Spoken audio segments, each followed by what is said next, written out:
Welcome, friends, to the animation experience at Conservation Station.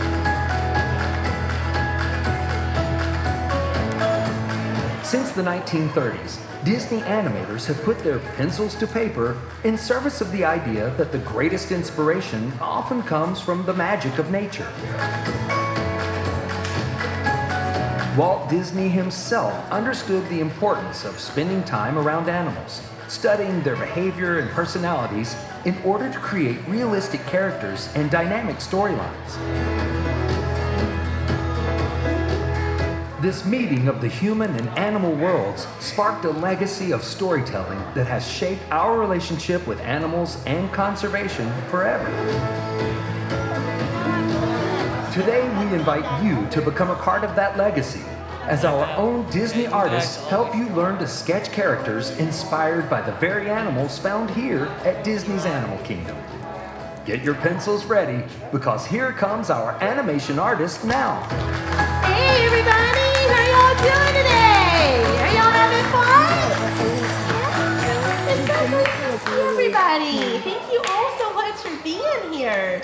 My name is Heather. We're going to be drawing together for about 30 minutes. Before we get started, I'd just like to make sure that we have paper, we got pencils and clipboards. Paper and pencil you picked up as you came in. Clipboards are found at your seat, which reminds me, if you don't mind, when we leave here today, we're going to place those clipboards back on our seats so they'll be ready for our next classes coming in behind us. Then a couple of really quick things too as well. When we exit today, we're going to exit out to the left-hand side of the room. We're going to follow the lovely wall of animals through the animal tunnel that will safely get you out. Restrooms you need to go to as well. That will be also to the left too. Y'all excited? We're celebrating the 50th anniversary here at Walt Disney World. Yeah, more Magic Kingdom. Yeah, well, yeah, give them a big hand there, because they're the ones that are really celebrating, right? You ready to find out who we're drawing? Miska, right? You know that, Miska. Mickey Mouse, right? Sorry, I had to go for it. So there is Mickey and his transformation over the years. It's not about a couple months difference between the first two right there. So Walt Disney was the original voice of Mickey, and he created his personality, but it was Ub Iwerks that actually created the look of Mickey Mouse. So things changed a little bit, and then it got to the end, and then mostly it's just more like costume changes, kind of at the band concert Mickey, Prince and the Pauper Mickey, Sorcerer Mickey. So I don't know, you can name your favorite there. There's so many different choices there. But I'm ready to start drawing. Y'all ready? Let's draw. All right. So now we got a circle on our paper, and then get a vertical guideline down the center. And these are guidelines that you'll see on like every Disney character that we draw, or you'll actually draw it, but we already got you halfway there. So, and then the horizontal line is directly underneath the eyes. So basically, I'm going to give you a starting point, just kind of right there where those two lines meet. It's kind of a nice, easy starting point. And I start with just kind of a nice, simple rainbow curve, right, which we've all drawn. And then I like to sketch out things to it first, just in case you need to adjust it a little bit. Or trial and error, and we'll allow ourselves to make some mistakes along the way, which is okay, right? Or I like to call them happy little accidents. Used to grow up watching Bob Ross too, so I'm gonna bring this down just a little bit below that guideline, kind of make that a little bit light at first. And then what I'm gonna do from there, I'm just gonna make that a little bit darker as I go over that line or around it too as well. All right, so our next step is to go ahead and add in the nose. The nose is a little bit different than Minnie Mouse. So basically it's a little bit bigger. So I'm gonna go underneath that curve. We're gonna just start out with maybe a smaller rainbow curve. We'll start with just kind of a simple shape first, and then we'll just kind of make it, if it helps you out, start out with the letter C at first. As we come around. And then you just wrap that around, and ta-da! You made an oval there too as well. And just break it up a little bit if you need to. Normally, once you get more comfortable, you'll draw these circles and ovals a little bit faster and everything, but that just comes with practice. Just always break things up. darken that in too as well. That nose in there. Now Mickey is very cheerful. He's very adventurous. He's very fun-loving. He's genuine. He's humble, and he's going to allow himself to take a little step back today and allow the spotlight for Minnie Mouse today. Because anybody know what today is? Yeah, International Women's Day. So, yeah, there you go. There you go, girls trip. I love it. Woo! Awesome. And it actually was recognized by the United Nations back in 1976.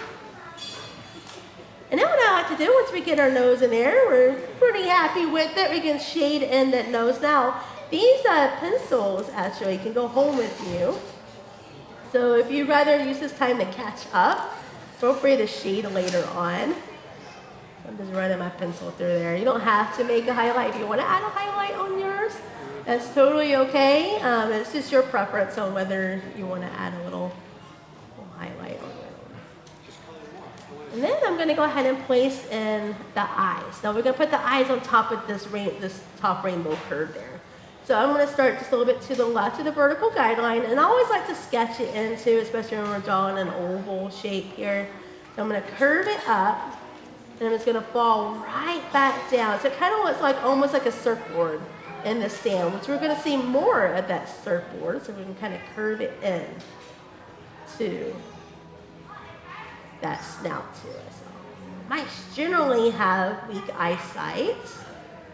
They compensate this by using their whiskers to kind of map out their surroundings. So we'll use that a little bit. Of course, Mickey's clean shaven. We're not going to show any whiskers on Mickey Mouse. All right, so once we get that one in there, we're going to go ahead and sketch out the right side. So we'll go just a little bit to the right of the vertical guideline.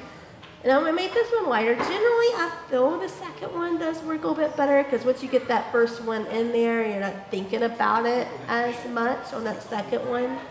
But generally, more times than not, I like that second one better. Around. Now you can also, here's a little trick before you darken that in. You can take your pencil to the top of your eyes and see if you can adjust one if you got an eye way down there or something. Just a little trick if you want. But you know what? Be creative. You're creating your own little masterpieces out there, right? We'll make that a little bit darker on this side. I'm going to keep all those light lines on mine too as well. And then I'm going to go ahead and place in the pupils. They're a little more smaller ovals right there. I don't know why I like to think of a peanut M&M. It just sounds yummy. So we'll go ahead and place in nice little oval there for that. And then we'll do the same thing on this side. We're going to go ahead and sketch in a nice little peanut, almost M&M there. And then you can do the same thing with your pupils too as well if you'd like.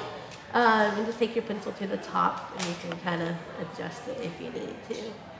And I'm just going to go back in. I'm going to darken it in just a little bit. And then we'll shade in our pupils there. And again, if you want to kind of use this time again to kind of catch up a little bit, you can certainly do that too. So I'm going to go back in and shade in. Sometimes I'll go back in and kind of touch up lines along the way. It's an artist thing, right?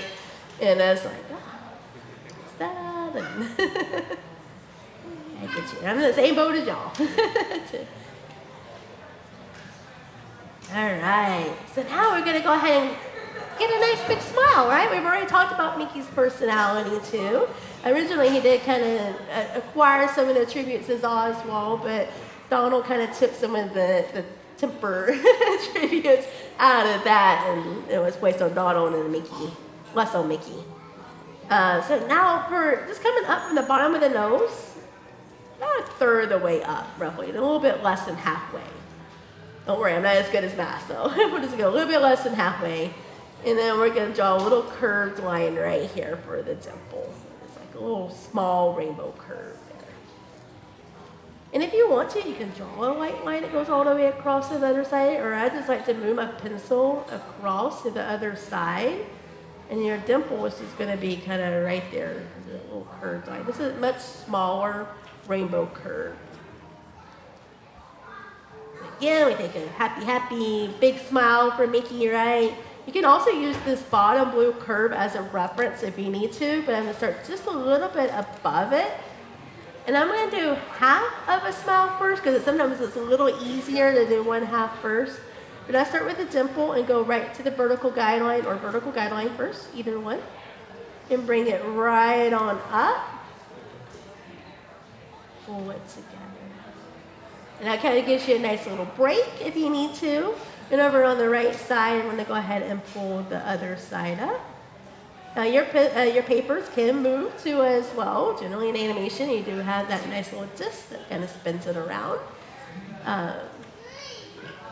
So if you want to move your clipboards around and make it a little easier, you can. I'm not going to do that because I don't want to disorient anybody, so I'll dance up here instead for you. That's all I like to say. And then we're going to open up his mouth too as well. So what we're going to do for that, we're just going to kind of think of a big letter U shape. So I'm going to sort of kind of a little bit past the side of his nose here.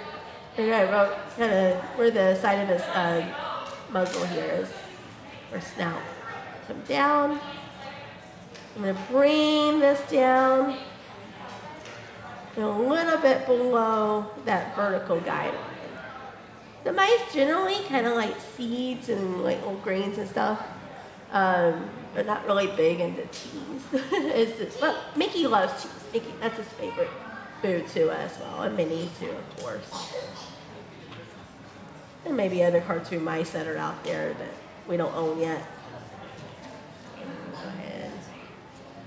Do a big letter U. Just a little scoop, a little bowl right there. His mouth is generally a little bit bigger than Minnie Mouse's. And inside that little bowl, you're going to have a letter M. So basically for that, just basically make a letter M. Makes it a little easier for ourselves. Go to that vertical guideline. You're going to take over and draw in the other half of that. And we want that to kind of stand out a little bit more. So we're just going to shade in the back of the mouth. Again, feel free to use this time to catch up and worry about shading later if that helps anybody too as well. Speaking of course, we talked about Walt being the original voice of Mickey. But then later on, Jenny MacDonald, who was in charge of the sound department, took over as the voice till about 1977. And you can see him too. I was just watching the behind the scenes. If you saw the Reluctant Dragon, you can see him kind of doing a little bit of the sound effects. This is pretty cool. And then his chin's going to go a little bit lower than that. I do want to mention another guy that probably a lot of you remember that does the voice. Did his voice for about 32 years, from 1977 to 2009. And does anybody know who that is? Did his voice? Or like quite a few years. This is Wayne Allwine. Yeah. And what's really cool about him, I'm going to bring this up, kind of step in a little bit below the bottom of that circle. I'm going to come over on the left-hand side. I'm going to stop just a little bit below the bottom of that circle. But Wayne Allwine met his wife at a recording session for Totally Mini voices there, and her name is Russi Taylor. Coincidentally, she voiced Minnie Mouse. Had to go for it. And then we're gonna go ahead and add in his cute cheeks, right? We gotta draw those nice big happy cheeks. Basically, I had to start kind of from the top of the dimple there. I'm just gonna come straight up to that blue horizontal line. Right up above it, and you're going to curve up. So we're thinking of generally kind of a heart up at the top. I'm going to fall right back down to the left side of that circle, or to the right side of the circle, sorry. Get my directions there for you. And then we're going to very, very lightly, I like to sketch it out first, because we're going to do the other cheek. We're going to pull it into that chin. So it's a little more maybe rounder, kind of at the bottom of that cheek right there than more heart shape. So make it more kind of a circle at the bottom of it, if that helps. You can sketch it out. If you want to darken it in a little bit, you can. And again, we'll go to the left side too. Sometimes, flip-flop a little bit. Do the left side first and then the right side. So this is really your preference.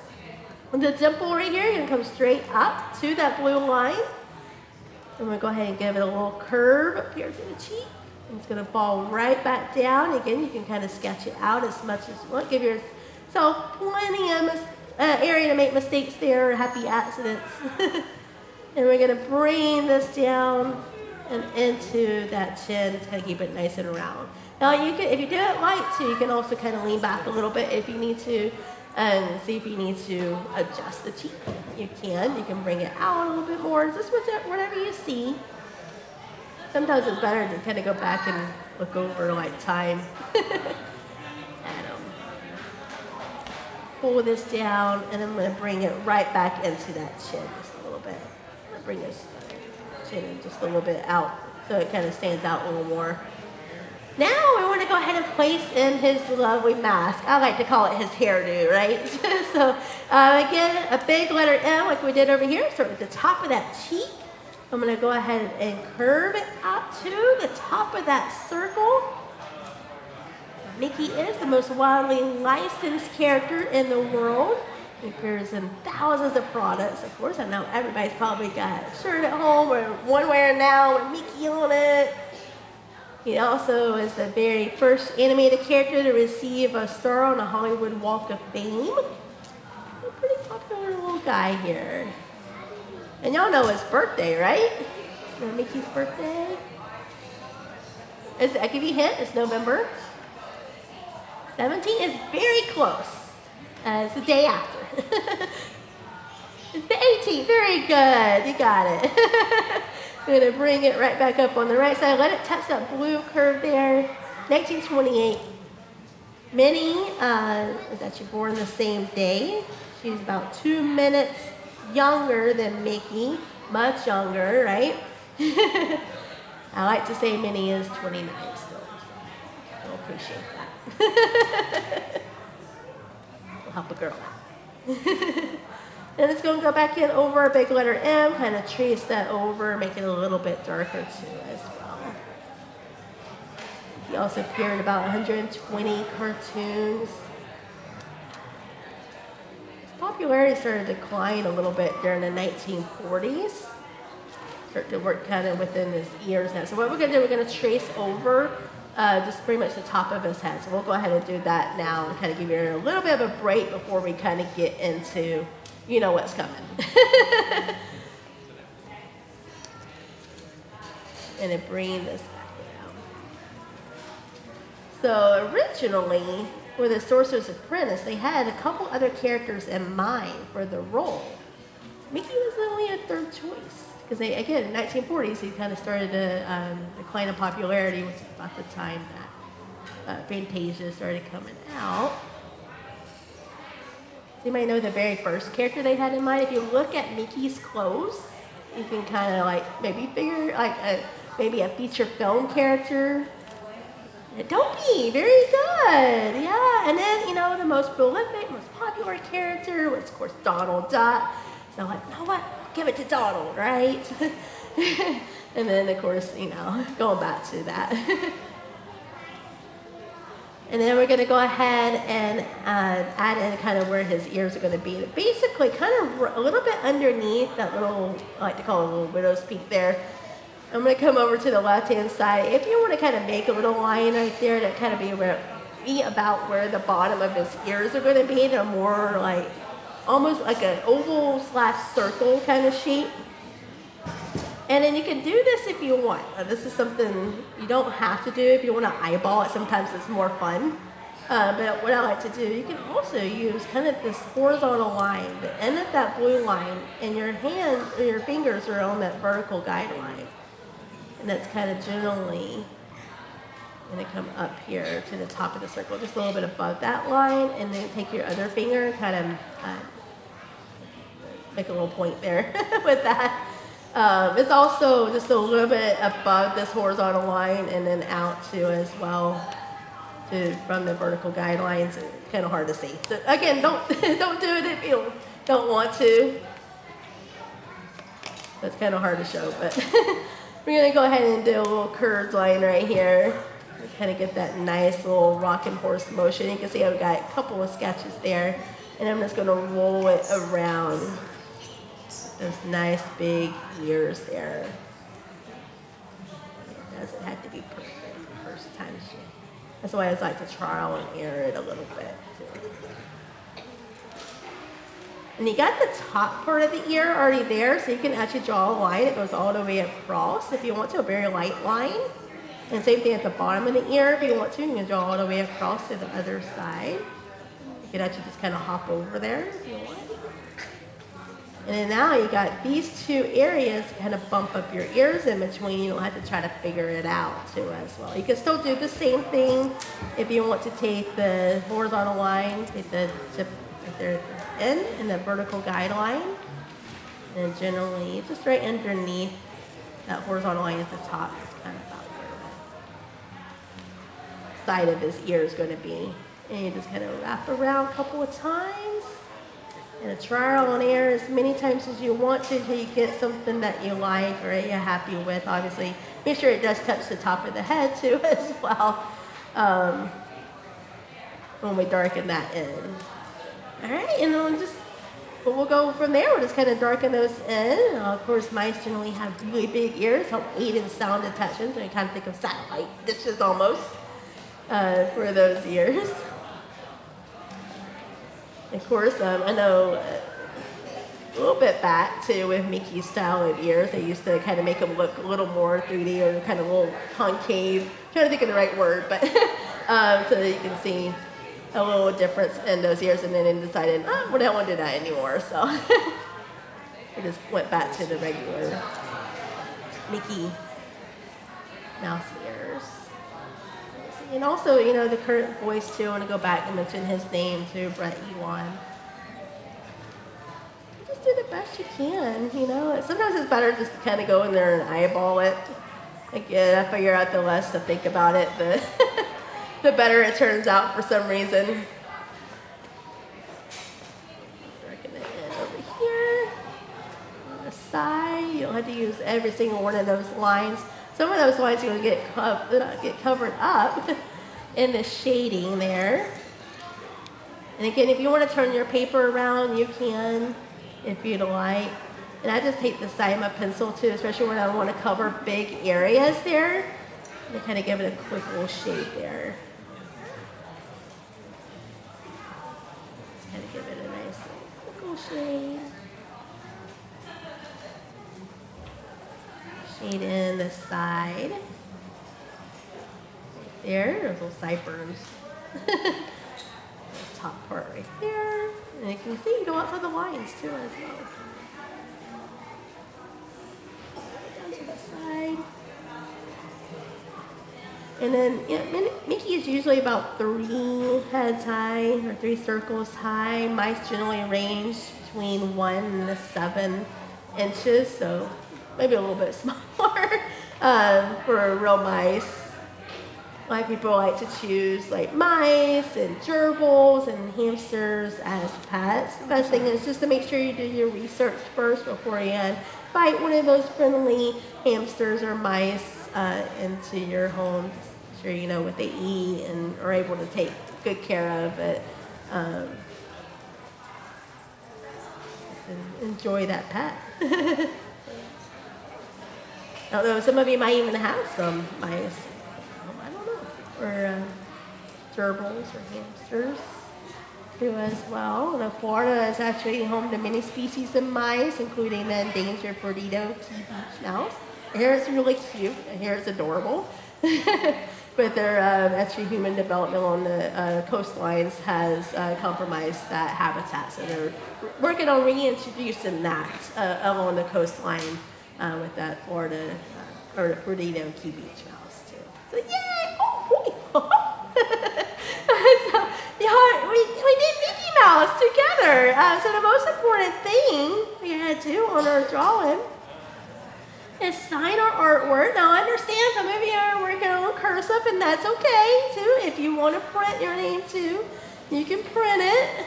I'll do both for the little ones out there. And then we're gonna date it too. So this is your first time for some of you, right? And this is your best time drawing Mickey Mouse too.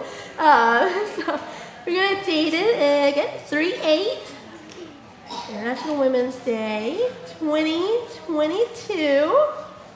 Now let's just tell you a little bit too. We're pretty much drawn to life, and maybe or drawn to wildlife, right? And Walt Disney was actually a big advocate for the National Wildlife Federation. He was honorary chairman of National Wildlife Week, which is actually a program for education conservation and conservation too as well. And we continue to do that a little bit here at Animal Kingdom. I know some of you have probably heard about the Disney Conservation Fund. Right behind me, you can see a little bit of what the Disney Conservation Fund does too. Some of the cool projects that are out there. So definitely invite you to check that out sometime too as well.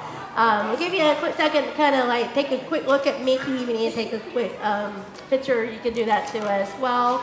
But I would love to share Walt Disney's legacy and inspiration. Y'all ready?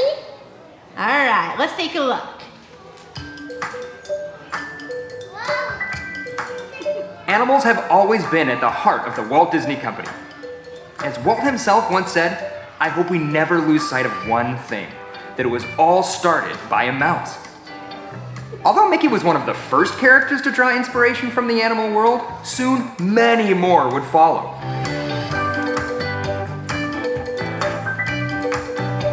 And the connection didn't stop there. Eventually, Walt's passion for nature led to a documentary series known as the True Life Adventures, exploring wildlife stories from the great outdoors. This legacy of environmental storytelling continues through the Disney nature films.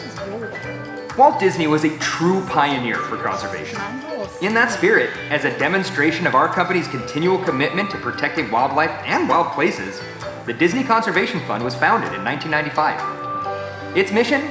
To save wildlife for future generations by providing grants to conservation organizations around the world. And today, Disney's Animal Kingdom theme park is the place where the magic of nature comes to life every day for our guests to enjoy. Dedicated to showcasing amazing animals and the places they call home, this park creates experiences that inspire the protection of our precious planet. Here, the future of animals and their stories are always a new adventure, growing and waiting to be explored. So everybody saw an animal out there that they got really excited about, or in the video, or maybe out in Animal Kingdom or back home. I found my inspiration from way back home too, as well, over 20 years ago when I attended art school at Auburn University, and I saw this really cool eagle. Oh, yay! Awesome! And then you don't know about the eagle that flies around a football game, right?